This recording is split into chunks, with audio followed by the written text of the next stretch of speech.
Belle Boyd sprang from the shadow, a pistol flashing in the moonlight as she crossed the room with a dancer's grace and a predator's hunger. Opening with a blaze of movement, she moved like a rumour made flesh, the air tasting of lamp oil, rain, and the iron tang of blood that never fully leaves a battlefield. The night air rushing through the ramshackle quarters carried along the scent of tar, horses, and a distant drumbeat, the heartbeat of a war that refused to sleep. The battlefield was never far. It hid in the corners of every room, every whisper, every unopened letter. She was not what the world would call a woman of grace anymore. The war had given her a second, darker gift, a zombified Belle Boyd, still dressed in a Southern Belle's finery, but with the chill of granite in her eyes and a cold, careful hunger just beneath the surface of every calculated smile she offered. The Confederate spies whispered that Belle's charm alone could bend men to her will. The Union officers sometimes whispered a different truth, that the charm could bend them to their doom if she chose to bite. The room where she stood was a tent gone crooked by rain and age, sewn up with rough stitches and a smear of old mud. A single lantern burned on a rickety table, throwing wavering light that clung to the edges of Belle's hair, lifting the soft curl of her bonnet as if she wore a halo of danger. The air carried the odor of damp wool, the tang of coffee gone cold, and something else, an algebra of fear and desire that Belle knew how to harmonize. The mission was simple in theory, but perilous in practice. A Union invasion plan lay in the pockets of a general who believed himself safe, a plan meant to break Jackson's Army of the Valley before it could gather its wits. Belle's task was to seduce the Union general, learn the plan, and steal it before the sun stretched its fingers above the valley stalls and riverbank camps. But the war hadn't left moral trellises standing for long, and Belle's new form, the undead and exquisitely alive in the same breath, found it easy to walk the thin line between Lethean temptation and mortal risk. "You're early." "Ma'am," said a voice, low and careful, from the doorway. A Union officer, a man built to withstand rain and fear in equal measure, stood there with his hat under his arm, eyes glinting with the discipline of a soldier who'd learned not to trust what his ears told him first. "Am I?" Belle's lips curved into a smile that did not quite touch her eyes, which remained a pale blaze of glassy green. "Or are you late to your own courage, General Harrow?" The general was a tall man with a horse's mouth for a smile and a map-spattered coat that had seen too many dust storms in the last week. He stepped closer, the lantern casting a warm glow on his features, and Belle's senses sharpened, the scent of cinnamon soap on his breath, the roughness of the stubble along his jaw, the metal tang of his sword, and the subtle tremor in his hands as he approached a supposed captive. "Call me General, or call me cautious. Your reputation travels faster than your feet," he said, trying to mask his careful assessment with a smirk that failed to fool anyone with a working conscience. Belle moved with a flicker of laughter, a flirtatious liveliness that was as much a weapon as the pistol at her hip. The Southern Belle charm was part of the disguise. The zombified edge gave it a bite the living did not carry. She let the lantern light catch the gloss from her dress, the way it fell over the curves of her silhouette, but she did not bat an eye at the fear that flickered in his pupils. "I am Belle Boyd," she said, letting the name rest between them like a coin on velvet. "And if you're quite sure you're brave enough to listen, General Harrow, I'm sure you'll want to hear what I have to say." The general's jaw tightened. "Spies have a way of turning even the bravest man into a fool. Speak plainly, Miss Boyd." Her laugh was soft, nearly a sigh, and it carried a whisper of powder and roses. "I am here to help you, General. And to be honest, I am here to study your plans, your title, your power. I am here to seduce you, if that's what it takes to save a life." That line, delicate, dangerous, hung between them like a blade drawn slow from its sheath. The general exhaled, a breath that fogged in the chill air. He did not blink, though his nerves tensed as if a string were stretched tight inside his spine. Belle could see it, the way his skin tightened at the corners of his mouth, the way his pupils widened for a heartbeat, as he weighed the risk of it all versus the thrill of the game. "You're threading a dangerous needle," he said, voice low, almost a caress. "If you're lying, I'll know. If you're telling truth, you'll tell me how this ends." Belle smiled again, a smile that did not share the warmth of living skin. It was the smile of a hunter about to eat. "The plan is this. You show me your map, you let me see the invasion routes, and I will tell you where your guard will be weakest. In exchange, you forget a face you should not remember, and grant me the courtesy of a moment in your confidence." His brow lifted, a short, dry laugh escaping him. "And if I test you? If I tell my aides to keep you under guard?" Her eyes flashed with a cold gleam. "Then your guards will fail to stop a whisper that travels faster than the gunfire you fear most." She stepped closer, the scent of lavender and danger enveloping him. A hypnotic scent that was not merely perfume but a spell with a purpose. The air between them crackled with energy, the kind that makes even the bravest man forget to breathe. The general swallowed, the words he'd prepared for a fight dissolving in his throat. He gestured toward the table where a stack of papers lay. Plans, core movements, the kind of maps that told a story with ink and ink only. He pulled out a chair with a soft scrape that sounded almost like a cough in the quiet room. "Sit," he commanded, though the word felt more like an invitation to a trap.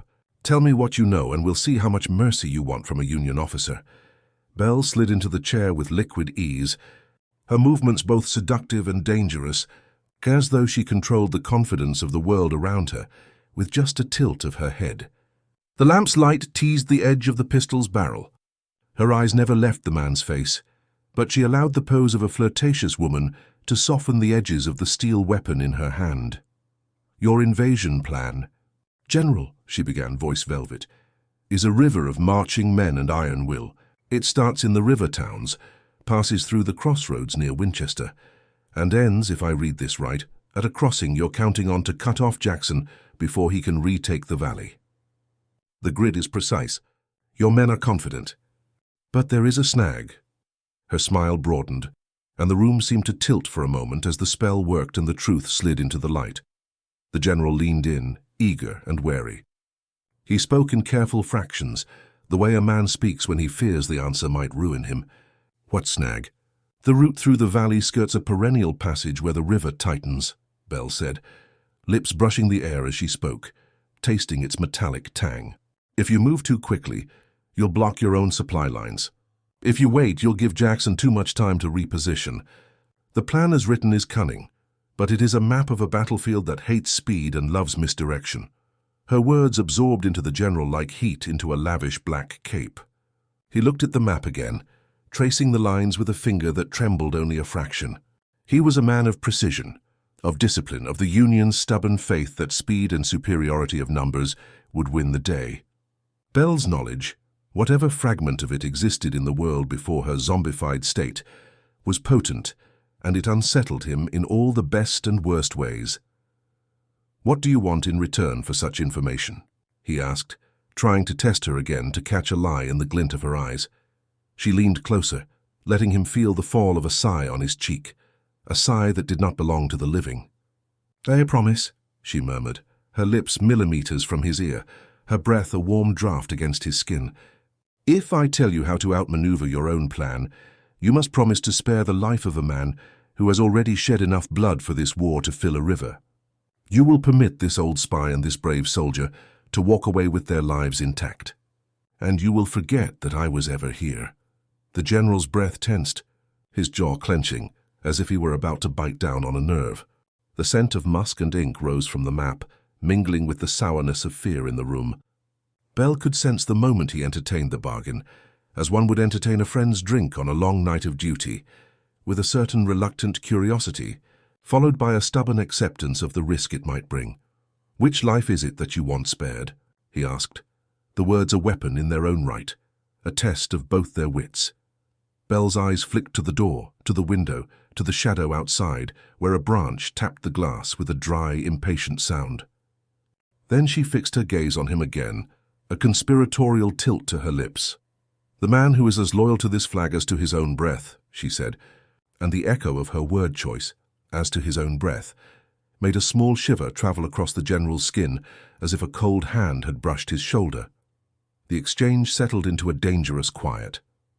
The room's air grew dense, the lamp's flame sending jittery halos over the ceiling's wood, an invitation to bad decisions and worse consequences. Belle's gaze softened, a feint of tenderness that was only a blade's edge, and she began to reveal the plan's secrets with surgical precision. In the middle of the telling, a knock sounded, soft and urgent, and a voice, higher-pitched, nervous, called from the outside, "General Harrow, a message for you, sir." The general's jaw tightened again, A test of loyalty, a test of nerve, a test of whether the man behind the door would reveal more secrets when faced with a sudden interruption. "Enter," he commanded. But his eyes did not wander far from Belle. The door sighed open, and a courier stood there, breathless from haste, ink-streaked hands betraying the urgency of the moment. The courier carried a letter, sealed with the Union's seal. The general took it with one practiced hand, eyes flicking over the parchment. Belle's expression did not change. Only the ghost of a smile tugged at her lips, as if a musician had plucked a single string that sang a single, dangerous note.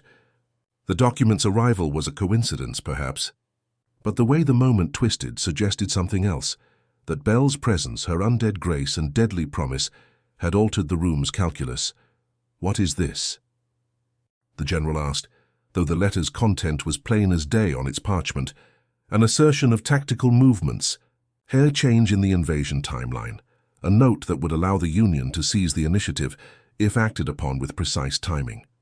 "New information," Belle said, the word oozing with the taste of the old world's honeyed lies, "a refinement of your plan. It may save your career or condemn you. It depends on whether you can decide quickly enough to trust a dead woman's word." The general read the letter twice, once with the skepticism of a man who had seen too many deceivers to count, and once with the dawning realization that the information's weight could tip the war's balance. Then he looked at Belle again, not with the fear she'd expected, but a fierce, calculating hunger. "You are asking me to authorize a detour, a delay," he said, "which would place you and me in greater danger. Why should I trust a dead woman's counsel?" Belle's voice softened. The room's warmth, faint as it was, seemed to lean toward her, embracing the undead danger she radiated. "Because this is not about trust in a single moment, General," she said, and her tone was as delicate as a glass of wine she knew the taste of, and as hard as a blade's edge. "This is about compromise with the truth. The truth is the invasion's timing hinges on a guard shift you have not accounted for. You will alter that shift, and you will do so now before the courier blinks and the moment passes." Harrow hesitated, the map on the table like a living thing between them, its lines pulsing with potential.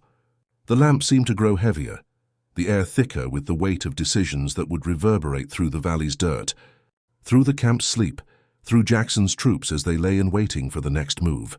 Then, with a slow nod, he said, "Tell me what I must do."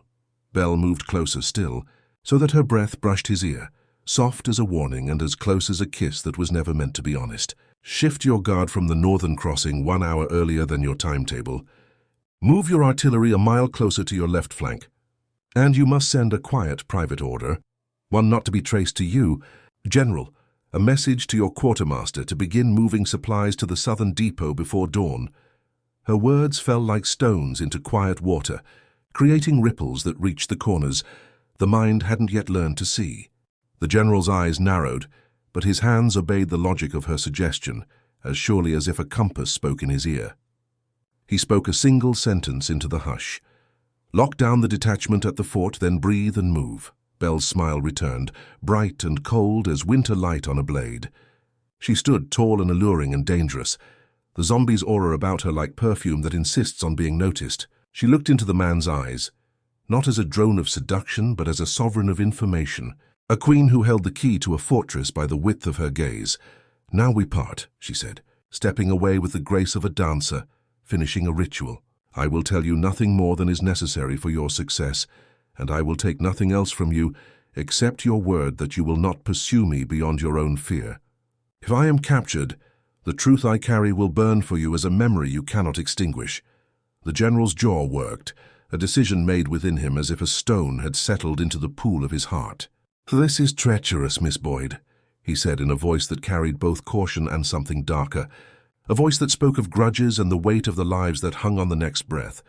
Belle's eyes caught his, fearless and bright. "Danger is the only currency I accept," she said, and the room's air seemed to lean closer to listen to the vow.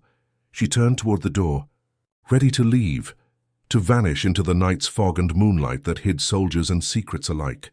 The general's voice stopped her with its own gravity, a gravity that cried out for caution, for mercy, for something that would not come. "Miss Boyd," he began again, voice lower, the weight of a man who knew the truth of what he whispered. If this information saves Jackson's army, if it reshapes the map of this valley, and if your life is at stake in that outcome, do you still wish to walk away with nothing but a whispered promise and a smile? Belle paused at the threshold, the lamp's light catching on the edge of the pistol's barrel. She looked back, the undead's knowing gleam in her eyes, a gaze that could dissect a man's best intentions with a single blink. "I am the whisper and the smile," she said, with the barest tremor in her voice that did not reach her lips, but settled in the room's corners. "And when this is over, General Harrow, you will remember that a ghost paid the price to save a living army. And I will be gone." She slipped out into the night, leaving behind the scent of lavender, fire, and cold iron. The door sighed shut, sealing the moment away in the room's quiet and sealing man's decision with it. Rising action began the moment Belle stepped into silhouette against the camp's fire-lit canvas of dawn. The valley woke with a rhythm of distant drums, the river's gulp of water and war in the same mouthful. The morning carried with it a wind that smelled of damp hay, smoke, and the tar used to seal the wooden walls of the soldiers' huts. In this wind, Belle's presence mutated from a mere seduction to a living map of the day's dangerous possibilities, a living map with a heartbeat. The Union soldiers moved like a field of soldiers who believed themselves invisible because they were in the right place at the right moment. A cadre of officers, their boots on the ground, their eyes scanning the horizon for a threat that did not yet know it was being born, began their routine, their plans for patrolling, their calculations about the shape and thickness of Jackson's wing.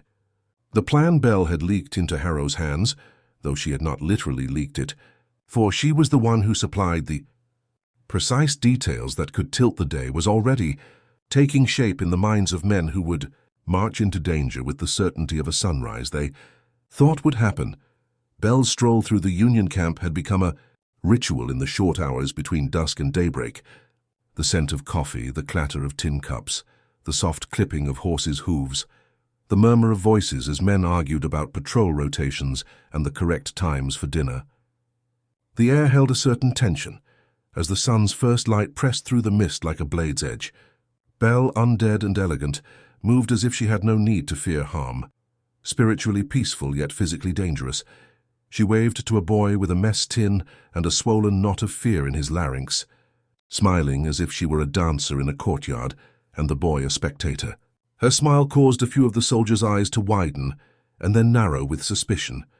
They felt the room tilt a little, the same way the night in the tent did when Harrow and she shared their dangerous deal. But it wasn't fear that set their nerves on edge. It was a sense that a ghost was walking among them, and that the ghost held a map to disarray. In the early morning, the army's tempo shifted. The Union generals moved with swiftness that affected even the birds' flight. They reorganized detachments, their men carrying bundles and muskets with practiced ease. A small detachment moved toward a northern crossing, a guard rotation scheduled in the plan that Belle had influenced.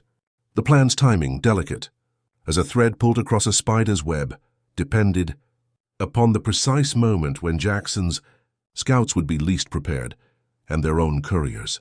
Most vulnerable to the deception, Belle's information fed into the day's events. Belle's approach to seduction was now transmuted into something more tangible, the act of guiding activity through subtle influences. She appeared at a Union officer's quarters, a room set with a window that watched a road, the kind of room where a map and a glass of whiskey could decide the fate of thousands.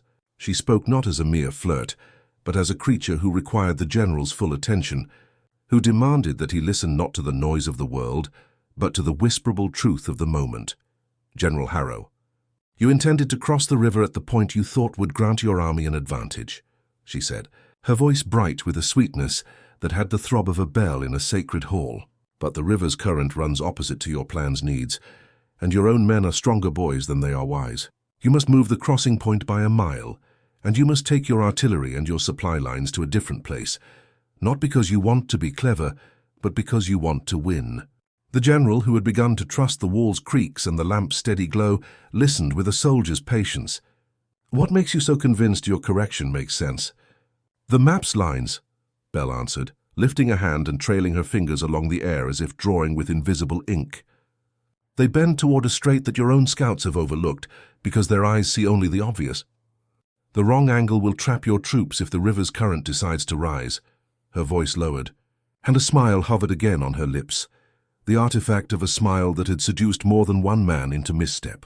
The general found himself leaning in, drawn by both fear of miscalculation and the unnatural lure that Belle exuded.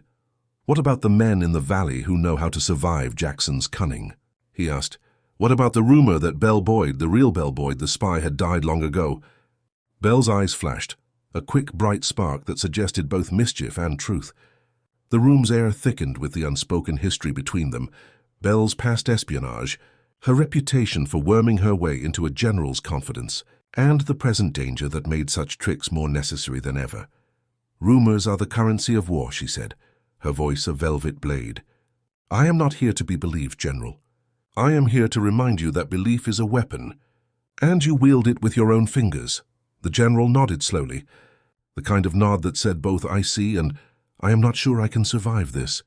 He turned to the map, tracing the lines with a trained finger, his eyes narrowing as if a light just beyond the visible edge flickered and died. "Very well," he said after a moment, the throttle of his resolve returning to him with a percussive certainty. "If your information holds, I'll adjust the plan. If it doesn't, you'll have your own reckoning."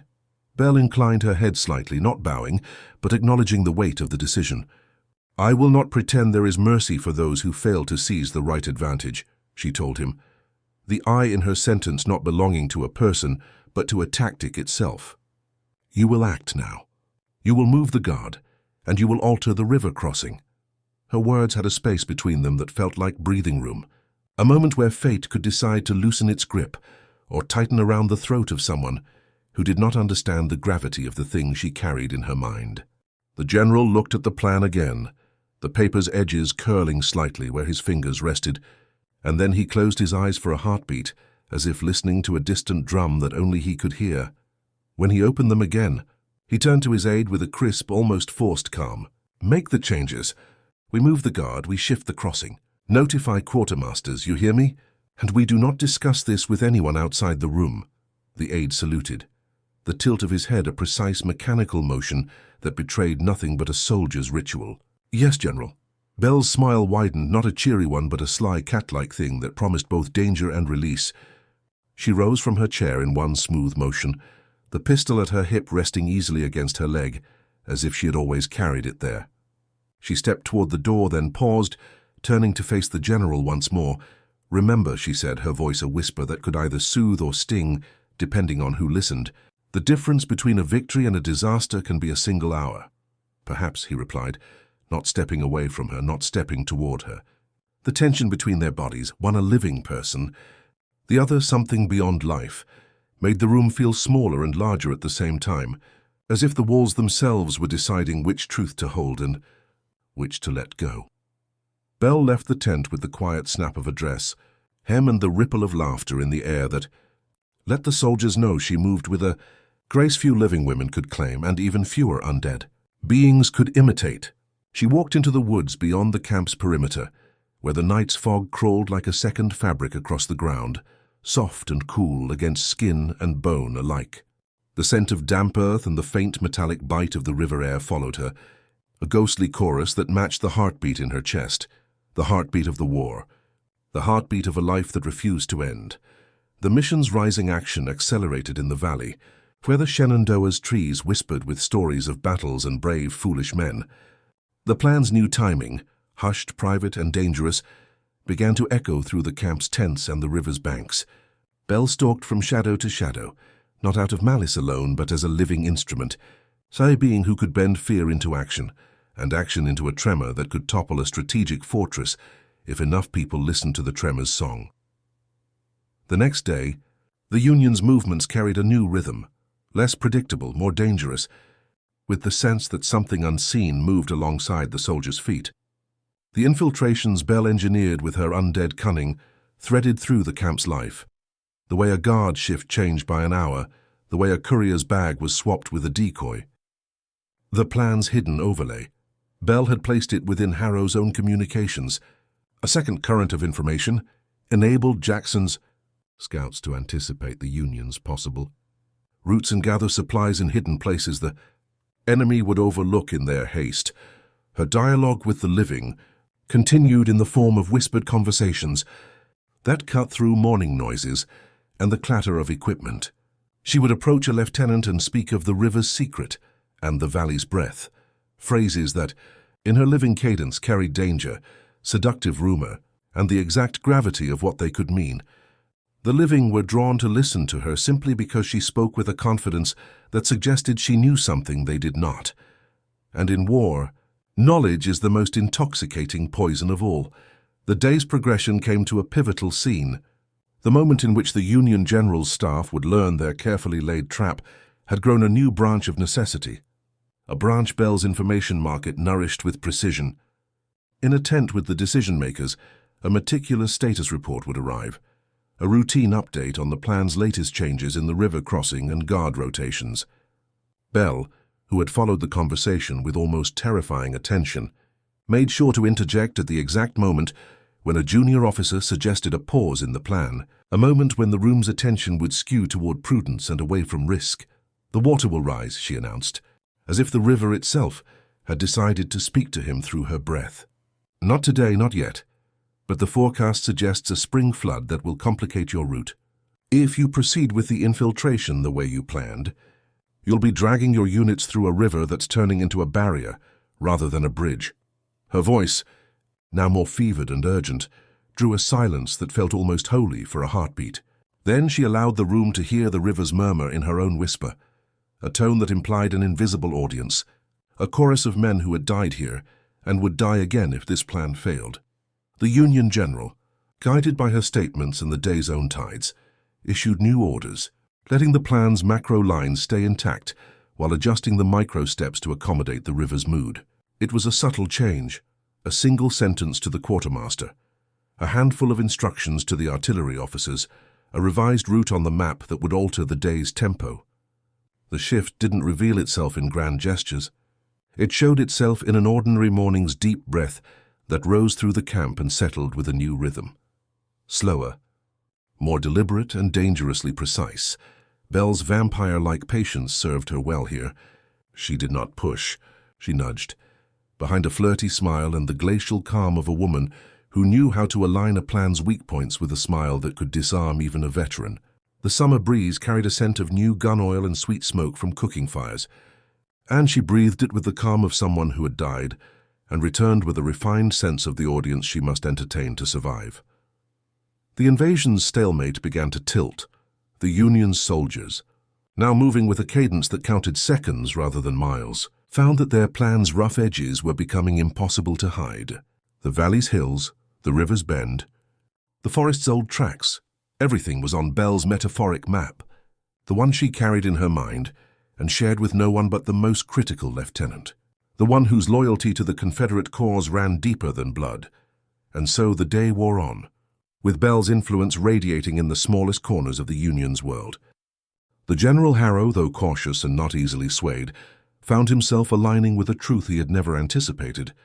A dead woman, a ghost who wore a dress and spoke softly, could alter the living's day's course by sheer force of intellect and unholy courage.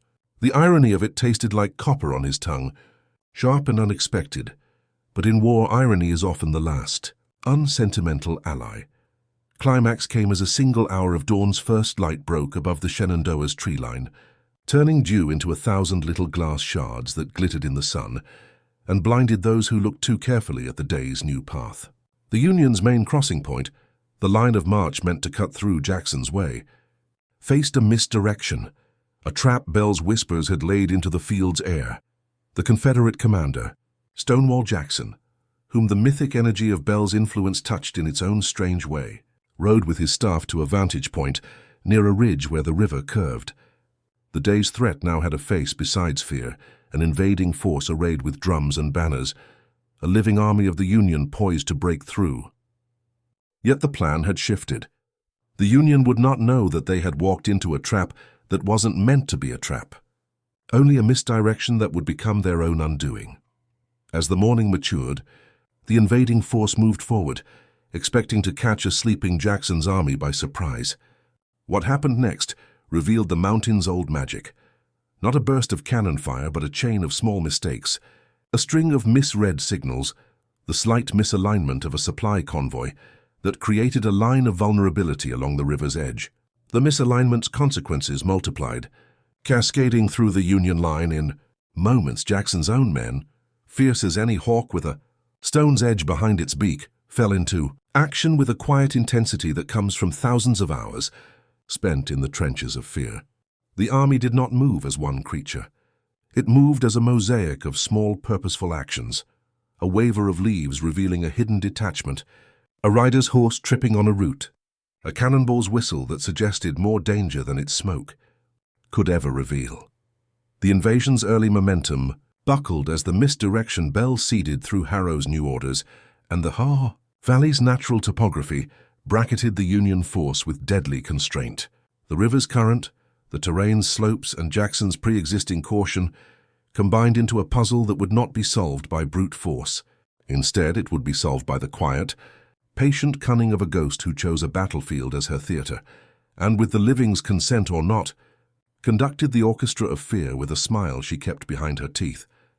The saving of Jackson's army came through a series of small, almost unnoticeable moments that all rivers know how to turn into a flood when the right hand tips them the wrong way.